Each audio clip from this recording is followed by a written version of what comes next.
Okay जी, अस्सलाम वालेकुम। Start करते हैं हम फंजाई। ये एमसीक्यूज बाद में करेंगे। अच्छा, फंजाई के अंदर आपके ना सिर्फ करेक्टरिस्टिक्स जो है ना आपके पीएमसी के सिलेबस का पार्ट है। सो हम एक ओवरव्यू बस और करेक्टरिस्टिक्स को मेजर जो है वो रखेंगे, इसके स्ट्रक्चर को और करेक्टरिस्टिक्स को। सबसे पहले फंजाई की जो है वो दो फॉर्म होती हैं, होती है एंड मोल्ड फॉर्म होती है। Transferred from the kingdom plantae to the kingdom of the recyclers. Kingdom of recycler इसको कहते हैं। अप्रोक्सीमेटली 100,000 ऑलमोस्ट 1 लाख इसकी स्पीशीज नाउन है और इनको हम कहते हैं नोटोरियस पैथोजेंस। अब सबसे इंपॉर्टेंट जो चीज आप रखनी इसके करेक्टरिस्टिक्स में वो है इनकी रिजेम्बलेंस, कि ये हमारे पास कितनी रिजेम्बलेंस इनकी होती है प्लांट के साथ, एनिमल के साथ, और डिफरेंसेस इनके क्या है। प्लांट्स के साथ क्या इसकी रिजेम्बलेंस है कि इसके अंदर सेल वॉल मौजूद है, इसके अंदर सेंट्रियोल मौजूद नहीं है, लैग करता है, और ये नॉन मोटाइल है। ये तीन इसकी रिजेम्बलेंस है प्लांट्स के साथ। एनिमल्स के साथ क्या रिजेम्बलेंस है, हेट्रोट्रोफ है, सेलुलोज इनमें नहीं होता, एंड जो सेल वॉल है इसमें काइटन मौजूद होता है। ठीक है, ये तीन इसकी मौजूद है एनिमल के साथ रिजेम्बलेंस। डिफरेंसेस क्या है कि इनके अंदर सेल वॉल मौजूद होती है और हमारे पास एडजॉर्प्टिव हेट्रोट्रोफ होते हैं। नोटोरियस पैथोजन हम कहते हैं ऐसे पैथोजेंस, दो तरह के पैथोजेंस होते हैं। एक पैथोजन जो हमारी बॉडी, पैथोजन का मतलब है जो किसी दूसरे से जाके हमारे पास फूड ले और उसको कुछ नुकसान पहुंचाए। नोटोरियस पैथोजन इसलिए कहते हैं, एक तो ये दूसरे किसी एनिमल से, दूसरे प्लांट से, दूसरी जगह से फूड लेता है, दूसरा उसको नुकसान पहुंचाता है, डिजीज कोज करता है, डिजीज कोज करने के साथ उसकी डीकम्पोजिशन भी स्टार्ट कर देता है। सो ये सबसे नोटोरियस पैथोजन है। बैक्टीरिया भी इतना नुकसान नहीं पहुंचाते, वायरसेस भी उतना नुकसान नहीं पहुंचाते जितना फंजाई नुकसान पहुंचाते हैं। इनको हम कहते हैं स्लो किलर, जो हमारे पास साइलेंट किलर टाइप चीजें होती हैं कि किल करते जाते हैं और बंदे को पता भी नहीं चलता, इसलिए हम इनको नाम देते हैं नोटोरियस पैथोजेंस। करेक्टरिस्टिक्स इसकी बात करें, न्यूक्लियर इसके में जो माइटोसिस होती है, न्यूक्लियर माइटोसिस, उसके अंदर हमारे पास न्यूक्लियर इनवेलप ब्रेक नहीं करता, माइटोटिक स्पिंडल फॉर्म हो जाती है न्यूक्लियस, और न्यूक्लियर मेम्ब्रेन कंस्ट्रिक्ट करके दो सेट ऑफ द क्रोमोसोम में डिवाइड हो जाती है। सेकंड इसमें करेक्टरिस्टिक्स क्या है, these are absorptive heterotroph organism obtain their sir, direct absorption. Student कह रही है कि लैटिन कर दें। जी जी, एक स्टूडेंट कह रही है लैटिन कर दें। अच्छा एक मिनट इधर है, ठीक है, ओके। सो हमारे पास एब्जॉर्प्टिव हेट्रोट्रोफ होती है। सो ये इनकी बेसिक करेक्टरिस्टिक्स है। सो ओवरऑल फंजाई को अगर हम देखें तो हमने याद क्या रखना है चीजें, एक तो हमने ये याद रखना है इनका डिफरेंसेस क्या है प्लांट्स एंड एनिमल से, दूसरा इनकी जो एक्चुअल जो प्रॉपर्टीज हैं वो दो हैं, एक न्यूक्लियर माइटोसिस है। हमने जो सेल साइकिल पढ़ा था ह्यूमन के अंदर, हमने ये पढ़ा था कि सबसे पहले हमारे पास जो प्रोफेज होता है उसके अंदर न्यूक्लियर इनवेलप ब्रेक हो जाती है, डिसइंटीग्रेट हो जाती है, न्यूक्लियर मटेरियल जो है वो डिस्पर्स हो जाता है, क्रोमोसोम अलग अलग जो हो जाते हैं, फिर क्रोमोसोम जो है वो पोल्स की तरफ जाते हैं, वहां पे जाके दोबारा न्यूक्लियर इनवेलप बनती है। इसके अंदर ये नहीं होता, इसके अंदर न्यूक्लियर इनवेलप ब्रेक नहीं करती, बल्कि डायरेक्ट जो mitotic spindle inside the nuclear membrane बन के दो सेट्स ऑफ क्रोमोसोम बन जाते हैं और न्यूक्लियर इनवेलप इन्वेजिनेट करके दो अलग न्यूक्लियस बना देती है। सो इनमें ये एक प्रॉपर्टी स्पेसिफिक होती है। दूसरा ये एब्जॉर्प्टिव हेट्रोट्रोफ होते हैं, ये पहले ना तो फूड की च्यूइंग करते हैं ना फूड के डाइजेशन करते हैं, बल्कि डायरेक्टली एब्जॉर्ब कर लेते हैं इन्वायरमेंट से फूड को जहां पे ये अटैच होते हैं। सो इसको हम नाम देते हैं एब्जॉर्प्टिव हेट्रोट्रोफ्स। न्यूट्रिशन की बात करें, ये सेप्रोट्रोफ्स होते हैं, ये डीकम्पोजर जो कि हमारे पास डेड ऑर्गेनिक मैटर से अपनी फूड लेते हैं, पैरासाइट्स होते हैं जो कि अपनी फूड होस्ट के साइटोप्लाज्म से लेते हैं, ऑब्लिगेट फैकल्टेटिव भी होते हैं, प्रीडेटर होते हैं जैसे कि हमारे पास ऑयस्टर मशरूम है, ये एंथ्रोपोटाइड्स हैं, म्यूचुअलिस्टिक होते हैं यानी हमारे पास कुछ फायदा देते हैं, कुछ हमारे पास उनसे फायदा लेते हैं, जैसे कि हमारे पास लाइकन्स और माइकोरिज हैं। लाइकन जो कि फंजाई और हमारे पास फोटोट्रोफ का हमारे पास एक कॉम्बिनेशन होता है, इसमें फ्रुक्टोज लाइकन है, क्रुस्टोज लाइकन है, फोलियोज लाइकन है, और इसके आगे एग्जांपल भी लिखी हुई है, और माइकोरिजा जो कि हमारे पास फंजाई और प्लांट्स का कॉम्बिनेशन होता है। सो ये एज सच इतने इंपॉर्टेंट नहीं है आपके सिलेबस के पॉइंट ऑफ व्यू से, बट आपके जेन में होनी चाहिए। फंजाई के स्ट्रक्चर की बात करें अगेन, जैसे कि मैंने आपको बताया इसमें सेल वॉल मौजूद है, बस सेल वॉल में डिफरेंस क्या है कि सेलुलोज नहीं होती इसके अंदर, ना इसके अंदर पेप्टिडोग्लाइकेन होती, बल्कि इसके अंदर क्या मौजूद होती है, काइटन मौजूद होती है। ठीक है, उसके बाद बॉडी ऑफ फंगस की बात करें, बॉडी ऑफ फंगस हमारे पास long cylinder branch thread like filament structure called as hyphae. अब हाइफी की बेस पे हमने फंजाई को दो हिस्सों में डिवाइड किया, यानी कोई भी क्राइटेरिया तो उसमें हमने डिवीजन या क्लासिफिकेशन करनी है। एक होते हैं सेप्टेट हाइफी और एक होते हैं non septate hyphae. Septate hyphae में क्या होता है, हमारे पास जो बॉडी ऑफ फंजाई होती है, बॉडी ऑफ फंगस होती है, वो दरमियान में सेप्टा के थ्रू डिवाइड होती है, और हर सेप्टा जो है उसके जो हर इसका बनता है सेल बनता है हाइफी का, उसके अंदर या तो एक न्यूक्लियस होगा या मैक्सिमम 2 न्यूक्लियस होंगे। ये इसके हाइफी का स्ट्रक्चर होता है, ठीक है। और इसके बाहर सेल वॉल मौजूद होती है। जबकि नॉन सेप्टेट हाइफी ऐसे हैं कि जिनके अंदर हमारे पास कोई सेप्टा दरमियान में मौजूद नहीं होता, बल्कि मल्टी न्यूक्लिएटेड होते हैं और बहुत सारे न्यूक्लियस एक ही बॉडी के अंदर मौजूद होते हैं, ठीक है। सो ऐसे इनको हम नाम देते हैं नॉन सेप्टेट हाइफी या कोइनोसिटिक हाइफी इनको नाम देते हैं, ठीक है। इनके अंदर इंडिविजुअल सेल्स नहीं बनते, elongated multi nucleated large cell बनता है जो कि मोर इफेक्टिव होता है। उसके बाद बात करें अगर हम इनके रिप्रोडक्टिव स्ट्रक्चर की, तो hyphae pack to form a complex reproductive structure, जो कि हमारे पास हाइफी होती है जैसे पफ बाल, मोरल्स, यीस्ट, हमारे पास ये जो हमारे पास होते हैं ये रिप्रोडक्टिव स्ट्रक्चर बनते हैं। न्यूक्लियस की बात करें ऑलवेज हैप्लॉइड होता है except for the transient diploid zygote. Zygote जो थोड़ा सा बनता है कुछ टाइम के लिए, सिर्फ वो डिप्लॉइड होता है, बाकी सारा का सारा इसका haploid nucleus all the time present होता है। सो ये हमारे पास आ गई जनरल इसके कैरेक्टरिस्टिक्स आ गई।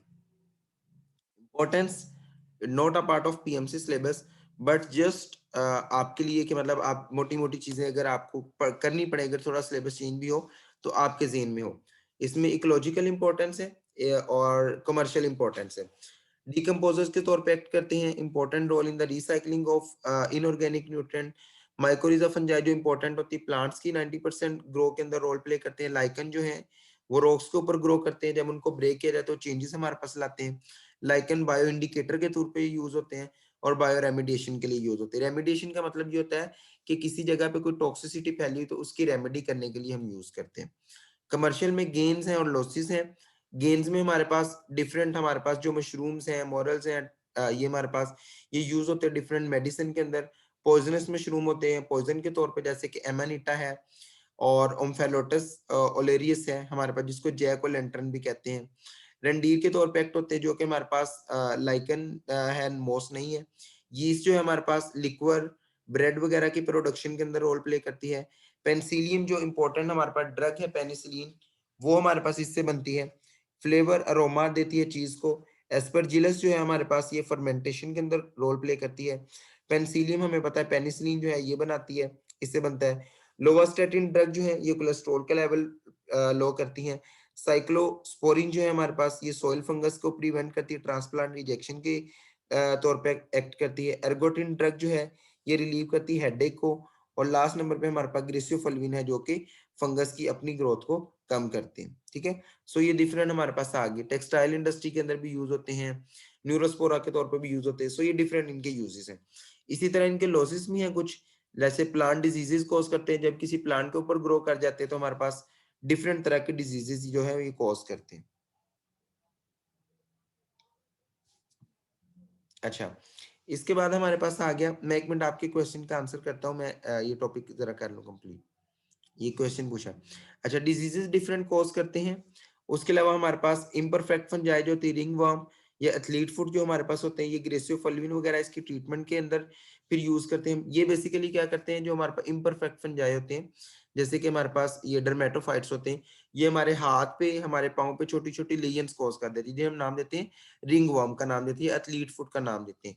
रिंग वर्म में क्या होता है, हमारी पाँव पे अगर ये ग्रो कर जाए तो छोटा सा गोल सा दायरा बनाते हैं, उसके अंदर ग्रो करते हैं और वहां पर रेडिश कलर की लेजिन कॉज करते हैं, जिसके अंदर पस प्रोड्यूस हो जाती है। उसको हम नाम देते हैं रिंग वर्म या एथलीट फुट। कैंडिडा एल्बिकेन जो है हमारे पास कैंडिडियासिस कॉज करती है, ओरल या वजाइनल थ्रश कॉज करती है, जिसको हम कैंडिडियासिस या कैंडिडियोसिस कहते हैं। हिस्टोप्लाज्मा जो है हिस्टोप्लाज्मोसिस कॉज करता है, जो कि सीरियस लंग इन्फेक्शन है। एस्परजिलस जो है हमारे पास एस्परजिलोसिस कॉज करता है। एस्परजिलोसिस में क्या होता है, हमारा इम्यून जो है सिस्टम ये डिफेक्टिव हो जाता है। उसके बाद एर्गट जो है हमारे पास ये एर्गोटिज्म कॉज करता है, जिसमें नर्वस स्पैज्म हो जाता है, कन्वल्जन हो जाती है। वर्ड्स जो फ्रूट है हमारे पास 15 टू 50% जो लोअर फंगल अटैक से होता है। वुड की रोटिंग कर देते हैं। ब्रैकेट या शेल्फ फंगस जो होता है हमारे पास ये डैमेज करते हैं स्ट्रो जो कट लंबर होते हैं उनको। और हमारे पास रोडोट्रोला जो है, इनको पिंक ईस्ट कहते हैं, ये हमारे पास जो शावर वगैरह उनके ऊपर ग्रो कर जाती है। सो ये डिफरेंट फंजाई हैं जो डिफरेंट तरह से जो है वो एक्ट करते हैं और डिफरेंट तरह से हमारे पास ह्यूमंस को, प्लांट्स को और इसके अलावा डिफरेंट जो है हमारे पास उनको नुकसान पहुंचाते हैं, ठीक है। सो इस तरह से हमारे पास जो है ये कंप्लीट हो जाता है। अच्छा, क्वेश्चन ये पूछा था lichens are sensitive to pollution. Basically lichen जो होते हैं ना, ये हमने पहले बात की, ये बायो इंडिकेटर के तौर पे यूज होते हैं। मैंने आपको पीछे बताया जो ना, डिफरेंट तरह के जो लाइकन्स होते हैं और डिफरेंट तरह इनकी जो इंपॉर्टेंस है, ये बायो इंडिकेटर या बायो रेमिडिएशन के तौर पे एक्ट यूज होते हैं। तो इंडिकेशन का मतलब ये है कि जहां पे भी कोई पोल्यूशन होगी, कोई भी चीज होगी, खास तौर पे जहां पे नाइट्रोजन वगैरह या कोई ऐसी चीज होगी एटमॉस्फेयर के अंदर, तो वहां पे फौरी तौर पे इनकी इंडिकेशन होगी, कलर चेंज हो जाएगा। सो कलर चेंज होने की वजह से जो लाइकन है वहां पे उसकी हमें ग्रोथ नजर आ जाएगी। सो हमें पता चल जाएगा कि इस एरिया में पोल्यूशन ज्यादा या कम है। सो बेसिकली इनका रोल यही है कि ये बायो इंडिकेटर के तौर पे यूज होते हैं। तो बायो इंडिकेटर का मतलब यही है कि ये हमारे पास ऐसे इंडिकेटर्स हैं जो कि लिविंग ऑर्गेनिज्म है। सो ये पोल्यूशन को डिटेक्ट करते हैं, इसलिए हम इनको नाम देते हैं बायो इंडिकेटर्स का। ठीक है।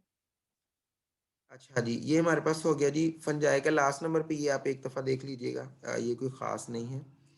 अच्छा, इसके बाद आ गया एनिमेलिया और प्लांटी। जो एनिमेलिया है इसकी मैं आपको कुछ जो है वो लास्ट ईयर के नोट सेंड कर दूंगा, और प्लांटी जो है हम एक दिन में फिर डिस्कस करेंगे। ठीक है, थोड़ा टाइम निकाल के मैं टाइम पूछ लूंगा तो उस दिन में हम डिस्कस करेंगे। एनिमेलिया में आपने करना क्या है? एनिमेलिया में सबसे पहले आपने क्लासिफिकेशन करनी, क्योंकि you just have to prepare general characteristics of the animals. So आपको हर क्लास की जनरल कैरेक्टरिस्टिक्स का बस पता हो, ठीक है, एज इट इज, बस इससे ज्यादा कुछ नहीं हमें चाहिए। सो सबसे पहले हमने एनिमेलिया के अंदर ये कुछ जो मैं आपको स्लाइड दिखा रहा हूँ, इसके आपने पहले जो स्क्रीनशॉट लेने, ये स्क्रीनशॉट ले लें।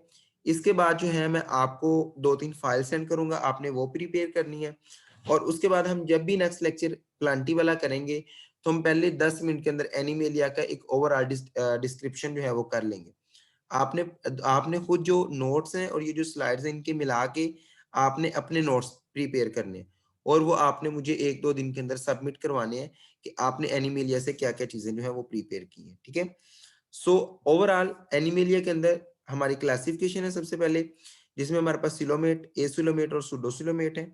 उसके बाद हमारे पास इसके ग्रेड है जो कि रेडिएटा और बाइलेटरल है, ये आपने करने हैं। और उसके बाद ये ऑर्गेनिजम्स और उनके होस्ट हैं, ये आपने जनरल कैरेक्टरिस्टिक्स बस इतने करने हैं आपने। ये 3-4 चीजों के आप जो है ले लें, स्क्रीनशॉट ले लें। तो फिर बाकी जो मैं आपको नोट सेंड करता हूँ, आपने वो पढ़ने हैं। फिर उसके बाद हम नेक्स्ट लेक्चर जब भी हमारा होगा, उसके पहले 10-15 मिनट में हम पूरा एनिमेलिया के एक डिस्क्राइब करके आपको लेक्चर दे दूंगा। ठीक है। ताकि आपका ये सारा टॉपिक कवर हो जाए। तो आज हमारा ये टॉपिक इतना ही था। प्लांटी वाला टॉपिक के लिए मैं टाइम पूछता हूँ, इंशाल्लाह जैसे ही हमारे पास 1-2 दिन के अंदर टाइम मिले तो हम इंशाल्लाह प्लांटी पूरा अलग से कवर करेंगे। ठीक हो गया? चलें जी, बेस्ट ऑफ लक एंड अल्लाह हाफिज। कोई सर क्वेश्चन सीक्वेंस फॉरवर्ड कर दीजिएगा सारे बच्चे। सर